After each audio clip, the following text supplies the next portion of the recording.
जब नाम की इतनी महिमा है, स्वयं हरिवंश महाप्रभु कहते हैं, राधा नामैव कार्यम हेनुदिन मिलितम साधना घीस कोटिस। यदि केवल राधा नाम जपने को मिल जाए तो सब काम बन जाए, करोड़ों साधनाएं जो नहीं कर सकती वो राधा नाम कर देगा। तो फिर मंत्र क्यों देते हैं?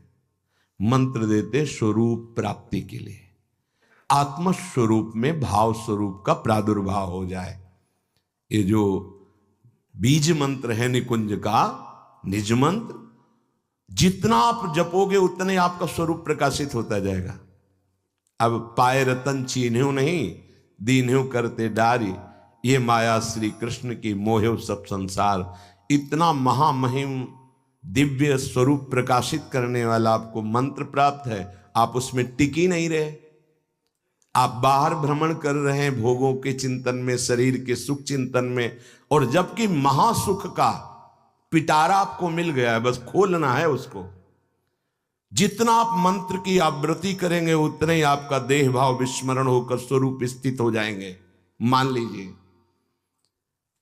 या तो श्रीमद चतुराशी जी चल रही और या निज मंत्र चल रहा है, कै वाणी हरिवंश की कै हरिवंश है नाम, या तो श्रीमद सुधा निधि राधा रस से परिपूर्ण, चतुराशी जी केली रस से परिपूर्ण, और दोनों का बीज निज मंत्र और उसका सतत चिंतन, तो ये रस आ जाएगा। अब जब पहले तो दृष्ट अदृष्ट विषय भूले, फिर ये वेदांत का जो चरम लक्ष्य है स्वयं प्रकाश परमात्म स्वरूप वो है। इसीलिए श्रीपाद भी कह रहे हैं स्वप्रकाश ब्रह्म का भी चिंतन, अपने आत्मस्वरूप का चिंतन इस रूप में ना करके परम वैभव से विमुक्त वृंदावन रस का रसास्वादन करने के लिए अपने को किशोरी रूप में चिंतन करें, स्वामिनी की प्रिय सखी रूप में चिंतन करें। तो क्या भक्ति मार्ग का, प्रेम मार्ग का उपासक वेदांत चिंतन नहीं कर सकता? तो पूज्य बाबा श्री उड़िया बाबा जी महाराज, क्या भगवत प्रेम मार्ग में वेदांत बाधक है? वेदांत श्रवण और वेदांत चिंतन न करे? तो बाबा कह रहे हां बाधक है। क्यों? क्योंकि प्रभु की प्राप्ति के अनेक मार्ग हैं, उनमें से प्रेम मार्ग है प्रभु को साक्षात साकार रूप में देखते हुए उनकी सेवा में रहना। और ये जो वेदांत मार्ग है ये मोक्ष मार्ग है, मुक्त होना। एक साथ दो भाव नहीं चल सकते, दासोहम और शिवोहम। मैं ब्रह्म हूं और मैं प्रभु का दास हूं, एक साथ नहीं चल सकता। हां, जो मैं है ये जान करके द्वैत से अद्वैत में और अद्वैत से द्वैत, ये रसाद्वैत है, प्रेमाद्वैत है, ये आगे का विषय है।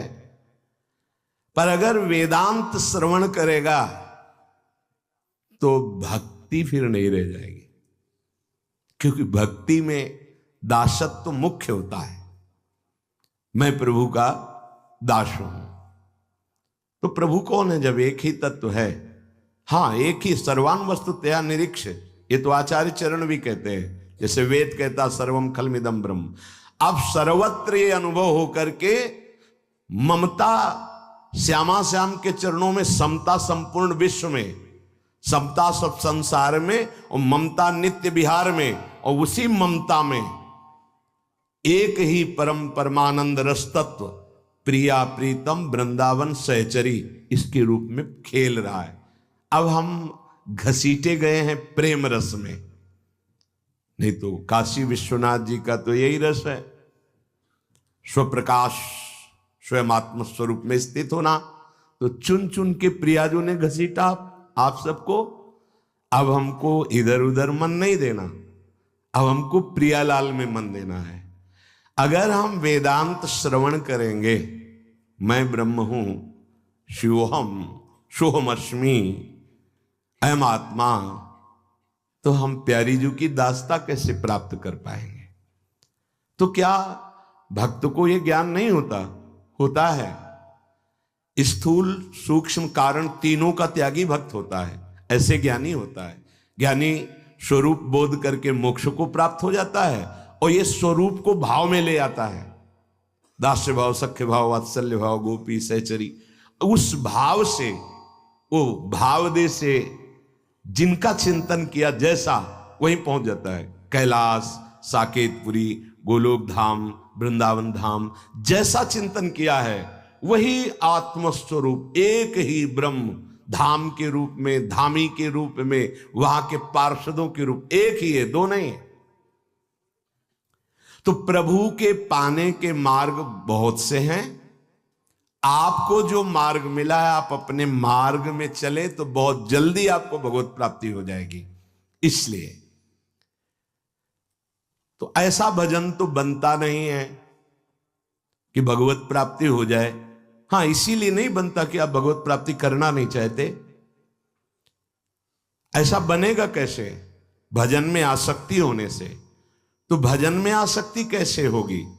लगातार भजन का अभ्यास करने से। ये जोर की बात है। भगवत प्राप्ति कैसे होगी? भजन में आसक्ति होने से। भजन में आसक्ति कैसे होगी?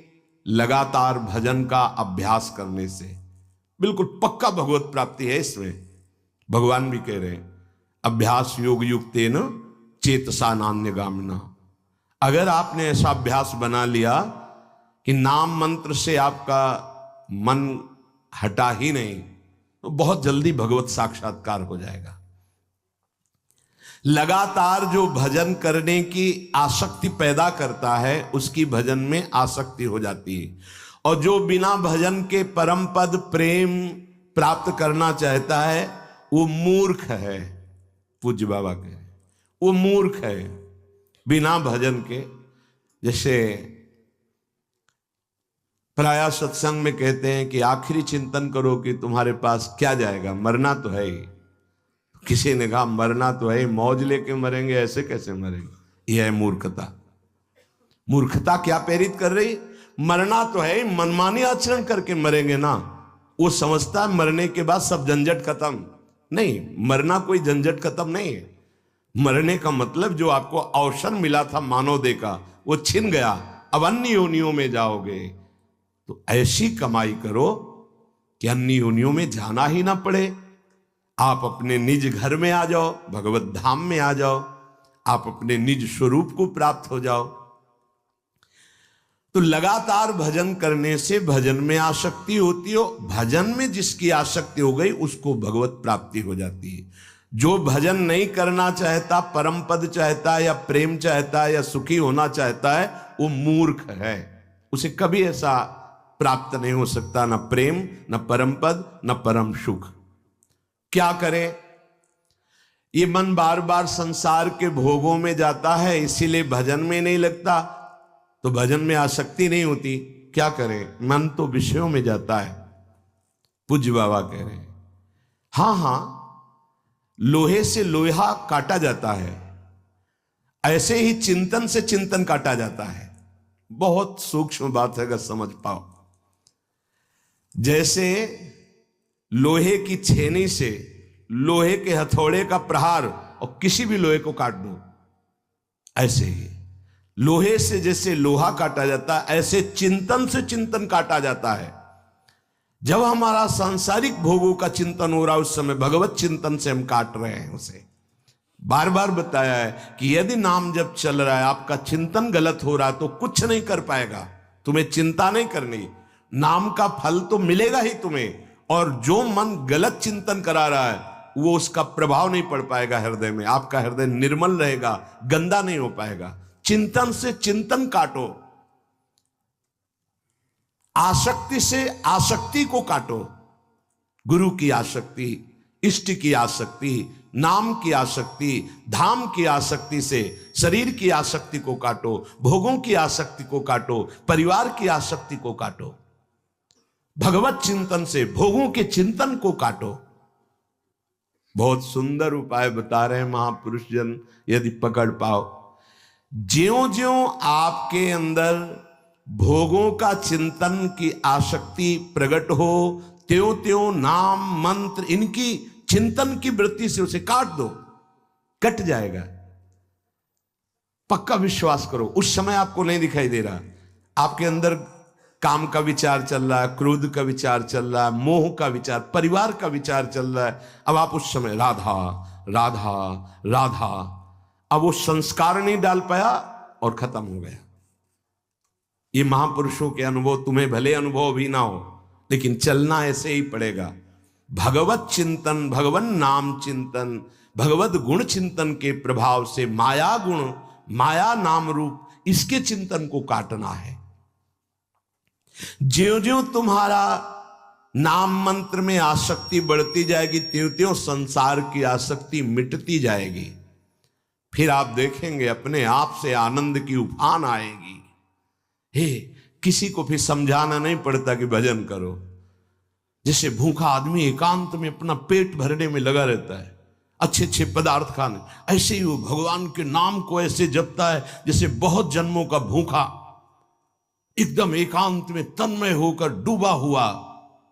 जैसे बाण बनाने वाला बिल्कुल रोड के किनारे बाण बना रहा है, राजा की सवारी गई, उसको पता ही नहीं चला। ऐसे ही आसपास क्या हो रहा है कुछ पता नहीं, इतनी मंत्राकार वृत्ति, नामाकार वृत्ति। महाराज जी, आप तो कह रहे हैं पर बहुत कठिन लग रहा है। आप तो कह रहे हैं पूज्यपाद उड़िया बाबा से, आप कह तो रहे हैं पर बहुत कठिन लग रहा है। हाँ, इसलिए कठिन लग रहा है कि तुम्हें परमात्मा प्राप्ति की रुचि नहीं है, इसलिए कठिन लग रहा है। भोगों में रुचि है, परमात्मा प्राप्ति की रुचि नहीं है। अरे जिसको इष्ट प्राप्ति की लालसा जगती है, रुचि जगती है, वो निरंतर उनका चिंतन करने में ही पूरा प्रयास करता है। हम जिसकी निरंतर अभ्यास भावना करते हैं, पक्का वो वस्तु हमें प्राप्त हो जाएगी। देखो, जैसे हम आंवला नाम लिया तो आंवला का आकार हमने देखा इसलिए आ गया, और अगर चखा है तो स्वाद भी आ गया। ना आंवला है ना हमने चखा है, लेकिन दोनों चीजें आ जाएंगी, जबकि वो प्राकृतिक है। अब राधा हमने कभी देखा नहीं, कभी स्वाद नहीं चखा प्रेमामृत समुद्र का।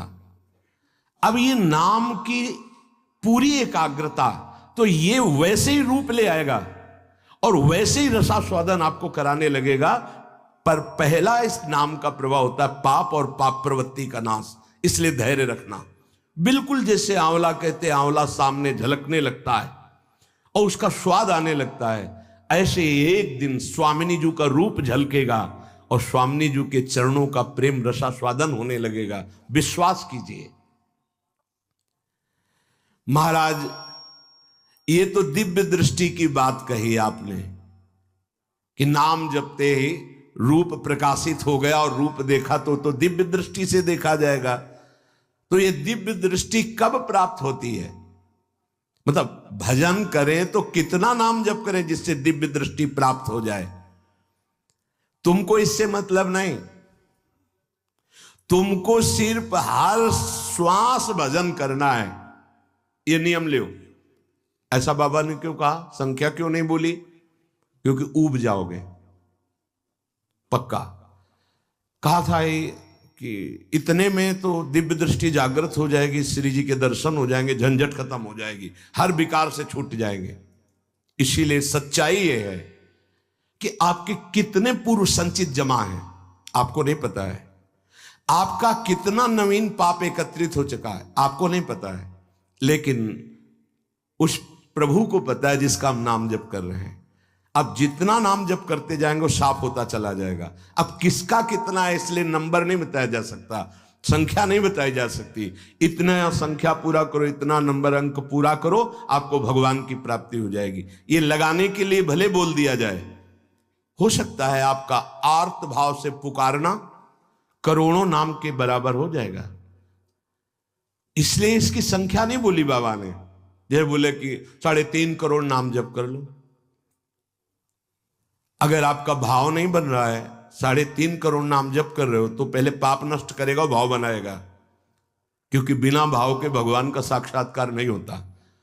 और हो सकता है कि वो इतना दैन्य हृदय का है कि कुछ ही समय तक आर्त भाव से पुकारा और श्री जी मिल गई। अब उसके आगे तो इसीलिए संख्या नहीं, आपकी तन्मयता काम करेगी। एक बार सत्संग में सुनाया था कि एक बट वृक्ष के नीचे महात्मा भजन कर रहे थे और एक पीपल वृक्ष के नीचे। नारद जी वहां से निकले तो बट वृक्ष वाले ने प्रार्थना की, आप तो भगवान के पास आते जाते रहते हैं, कभी पूछना कि मुझ अधम का भी स्मरण है प्रभु को, और मुझे कब दर्शन देंगे। जब पीपल वाले के नजदीक गए तो उसने पूछा कि आप जब जाएं तो कभी भगवान से कहिएगा कि मुझको कब दर्शन देंगे। जब देवर्षि नारद जी भगवान के पास से वापस लौटे, बट वृक्ष वाले पीपल वृक्ष वाले दोनों महात्मा दौड़ भगवान से बात की। बोले हाँ। बट वृक्ष वाले से कहा, इसी जन्म में तुम्हें भगवत प्राप्ति हो जाएगी। भगवान ने ऐसा कहा, तुम्हारा भजन बहुत जोर का है। वो गदगद होकर पुनः भजन में लग गए। पीपल वाले से कहा, जितने पीपल के पत्ते हैं तुमको इतने जन्म भजन करना पड़ेगा, तब भगवान मिलेंगे। भगवान हमें जानते हैं, हाँ हाँ। अश्रु प्रवाह चलने लगा। अभी तक तो मैं समझ रहा था कि मैं भजन कर रहा हूं, पता नहीं भगवान को पता है कि नहीं। उनको पता है कि मैं उनका भजन कर रहा हूं। रोना शुरू, चिल्ला चिल्ला के रोना शुरू किया, हे कृपालु, हे करुणामय। ऐसे आर्त भाव से उसी क्षण भगवान प्रकट हो गए, उसी क्षण गले से लगा लिया। देवर्षि नारद जी ने कहा, प्रभु आपने तो हमें झूठा कर दिया। आपने कहा था कि जितने पीपल के पत्ते तब दर्शन होंगे, और आप तो अभी इसको दर्शन दे दिए। बोले, जितने जन्मों में भजन के बाद जो भाव आना था उसका अभी आ गया, इसलिए अभी साक्षात्कार हो गया। तो भगवान अंक से नहीं मिलते, भगवान भाव से मिलते। अब वो भाव कितनी जल्दी आ जाए, कब आ जाए गुरु कृपा से। इसलिए हमको ये नहीं देखना है कि हमारे अंदर दिव्य दृष्टि आई कि नहीं, हमें हर श्वास भजन करना है। ये बहुत खास बात है। हमारा एक ही कर्तव्य है, हर श्वास नाम जप करना है। फिर देखना भजन से कौन सी ऐसी दिव्य वस्तु है जो प्राप्त ना हो जाए। अष्ट सिद्धियां, निर्विकल्प समाधि, दिव्य महापुरुषों से संभाषण, दिव्य वृंदावन का दर्शन, प्रिया प्रीतम की सेवा। अरे भाई, ये सब भजन से प्राप्त हो जाता है। पूज्य बाबा कहे हैं, अरे भक्तों की तो अलग ही सृष्टि हो जाती है, भजन करने वालों की सच्ची दृष्टि बदल जाती है। तो सृष्टि जो हम भाव चिंतन करते हैं वही दिखाई देने लगता है। तो बाबा, ये भक्तों की सृष्टि कैसी हो जाती है, जिसमें निरंतर रास विलास परिहास ये हो रहा है, उनकी दृष्टि वहां पहुंच जाती है। जिधर देखे वृंदावन, जिधर देखे प्रिया प्रीतम, जिधर देखे तो विविध लीला हो रही। कबहू का निर्मित तरल हिंडोला, झूलत फूलत करत कलोला। कबहू का नौदल सेज रचावें, श्री हरिवंश सुरत रति गावें। सुरत अंत छवि बरन न जाई, नित नित श्री हरिवंश जुगाई। आज संहारत नाहिन गोरी, दिव्य दिव्य झांकियां दिव्य लीलाएं। बाबा, मुझे तो नहीं दिखता ये रास विलास, तुम अंधे हो, तुम्हें कैसे दिखाई दे। किस बात के लिए कहा बाबा अंधे हो? तुम्हारे अंदर प्रेम दृष्टि नहीं। जो सांसारिक दृष्टि वाला होता है वो दिव्य रास कैसे दर्शन कर सकता है? जिसकी प्रेम दृष्टि हो जाती है वो रास को देख पाता है। तो प्रेम कहां है? इसी नाम में, मंत्र में। यही आपकी दृष्टि को बदल देगा। हिय के नयन निहारे, हृदय के नेत्र प्रकाशित होते तब प्रिया प्रीतम का साक्षात्कार इन्हीं नेत्रों से होता है। समझ रहे? नेत्र यही है। जब से अर्जुन को विराट रूप दर्शन के लिए दिव्य दृष्टि दी तो कोई ये नहीं कि कान के पास अलग नेत्र प्रकट हो गए, इन्हीं नेत्रों में पावर आ गया। और भगवान के विराट रूप का दर्शन कर रहे हैं। इसीलिए शास्त्रों में कहा गया है, जिस दिन से तुम्हें सत्संग मिले तो समझ लेना भगवान तुम्हें बुला रहे हैं, भगवान तुमसे मिलना चाहते हैं। तुम्हारे जीवन का परम मंगल वो दिन जिस दिन से सत्संग आपकी श्रवण इंद्री में गया। यद हरेव विरजेत तद हरेव प्रवज्जेत, जिस दिन से सत्संग मिले उसी दिन से भजन प्रारंभ कर दो और संसार से राग रहित हो जाओ, उसी दिन से संसार के भोगों से विरक्त हो जाओ। इसलिए यदि कोई दिव्यता प्राप्त करना चाहता है, दिव्य दृष्टि, अष्ट सिद्धियां, भगवत प्रेम, तत्वबोध, भजन भजन, यदि भजन नहीं है तो कुछ नहीं होने वाला। ये मायाकृत खेल खिलौने खेलते रहो, शरीर छूटने के बाद फिर नवीन योनियां, फिर वही प्रपंच, लेकिन दिव्यता नहीं। प्रारंभ में कामनाएं और दंभ, ये दो चीजें साधक के भजन को नष्ट करने का प्रयास करती हैं। कामनाएं और दंभ, कई तरह की कामनाएं जागृत हो जाती प्रारंभ में। जब तक उससे बोध नहीं होता, भगवत प्रेम नहीं होता, तो जैसे किसी का हम यश कीर्ति देखा तो ऐसा लगता है मेरा भी भजन इसी कोटि का हो, ऐसा होने लगता है कामनाएं। या किसी में हमने दिव्यता देखी तो लगता है मेरे में भी ये सिद्धि होनी चाहिए। अगर भजन में कमी है तो फिर दिखावा शुरू हो जाता है कि लोग हमको भी ऐसा समझे। बहुत विचित्र मन की दशा होती है। इसीलिए संत अनुशासन, जैसे कल सत्संग में था, संत अनुशासन अत्यंत आवश्यक है। प्रारंभ में यदि कोई कामना या दंभ आपके भजन में प्रवेश कर जाए तो जीवन बर्बाद कर देगा, कर देगा।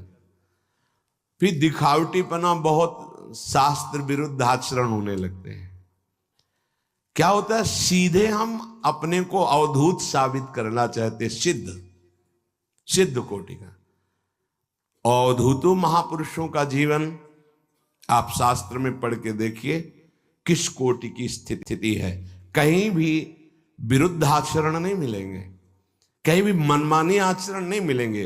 वो तो शास्त्र सम्मत सिद्ध ही हुआ है, पर दंभ करने वाला ये जान नहीं पाता। वो समझता है मैं ऐसा बाहरी, तो बाहरी नाटक नौटंकी में 2 घंटे के लिए कोई साधु बन गया तो साधु थोड़ी हो जाता है। वो सिद्ध से कम रोल थोड़ी करता है, स्वांग तो सिद्ध का करता है। तो क्या स्वांग करने से वो सिद्ध हो जाता है क्या? नहीं। तो बाबा कह रहे प्रारंभ में जब भगवत प्राप्ति के मार्ग में कोई चलता है तो ये 2 बाधाएं। पहली है कामना, बचना चाहिए। भगवान कृपा करें सदैव ऐसे साधकों का, संतों का दर्शन सानिध्य दे जो भजन में डूबे हुए हैं। नहीं तो नवीन साधक के अंदर जैसा दृश्य देखते हैं वैसे ही बदलने लगता है। ये पता नहीं है कि वो निरपेक्षता की मूर्ति है, उनको इनसे किसी से मतलब नहीं, पर हमारे अंदर अपेक्षा है। अभी अपेक्षा मिटाया नहीं और इसमें चले गए तो फंस जाएंगे। कई तरह की कामनाएं प्रकट हो जाती है। जैसे पूज्य उड़िया बाबा जी के मन में आया कि मैं कामाख्या देवी को सिद्ध करूंगा और सिद्ध करके जगत को किसी को भी दुखी नहीं रहने दूंगा। ये मां है, हम ऐसा आशीष प्राप्त करेंगे कि जो दुखी होंगे सबके दुख को हटाएंगे। बाबा का पहला नाम था आर्तत्राण, दुखियों की रक्षा करने वाला। बाबा ने कामाख्या जी गए और वहां मंत्रानुष्ठान किया तो या देवी सर्वभूतेषु बुद्धि रूपेण संस्थिता। तत्काल बुद्धि में जब अनुष्ठान परिपक्व होने वाला था तो आया कि क्या होगा। जैसे युधिष्ठिर जी को सूर्य की बटलोई मिली तो कितने का भरण पोषण कर सकते हैं? अनंत ब्रह्मांड है। क्या मेरी किसी सिद्धि से अनंत ब्रह्मांडों के दुख का दूर नहीं? दुख को दूर करने के लिए ये उपाय ठीक नहीं। बाबा साधन से उठ गए। क्यों? क्योंकि जब सत्य मार्ग में चला जाता है तो वो कहीं फंसने नहीं देगा। तो प्रारंभ में कामनाएं, अगर कामनाएं बढ़ी तो दंभ भी आ जाता है। ये दो चीजें यदि ना हो तो भजन बहुत जल्दी परिपक्व हो जाए, कामना और दम्भ। तो आप कहेंगे बिना कामना की जीवन कैसा? जब आप कामना नहीं करेंगे तो आपके इष्ट अपने आप व्यवस्था करेंगे। भगवान कह रहे ना योगक्षेमम बाम्यम, आपको चिंता नहीं करनी। सच्ची बात, एक बार निश्चिंत होके देखिए ना, प्रभु के भरोसे में होके तो देखिए ना, आपको पता नहीं कि आपको आगे क्या आवश्यकता है। चाह बाद में पैदा होगी, सामग्री पहले आ जाएगी, व्यवस्था पहले हो जाएगी। पर उपासक भरोसेमंद हृदय वाला हो ना, दृढ़ भरोसा हृदय में हो कि मुझे कामना नहीं करनी।